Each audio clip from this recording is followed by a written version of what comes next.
ভারতের দক্ষিণী সিনেমার সবচেয়ে সুন্দরী নায়িকা রশ্মিকা মান্দানা আত্মপ্রকাশ করেছেন সবে 4 বছর। এর মধ্যেই জনপ্রিয়তার চূড়ায় পৌঁছে গেছেন রশ্মিকা মান্থা কিনেনি।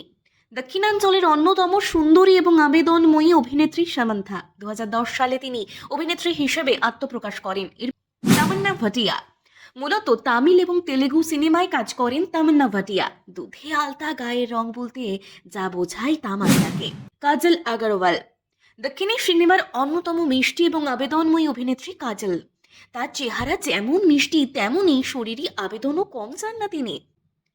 ইলিয়েনা ডিক্রুজ কেবল দক্ষিণী সিনেমায় নয়, পুরো ভারতীয় সিনেমার মধ্যে অন্যতম আবেদনময়ী অভিনেত্রী ইলিয়েনা ডিক্রুজ। আনুষ্কা শেঠি সাউথ ইন্ডিয়ান অভিনেত্রী লিখে গুগলে সার্চ দিলে প্রথম দিকেই যার নাম থাকে তিনি আনুষ্কা শেঠি। 2005 সাল থেকে অভিনয় করছেন এই সুদর্শনা এবং আবেদনময়ী অভিনেত্রী।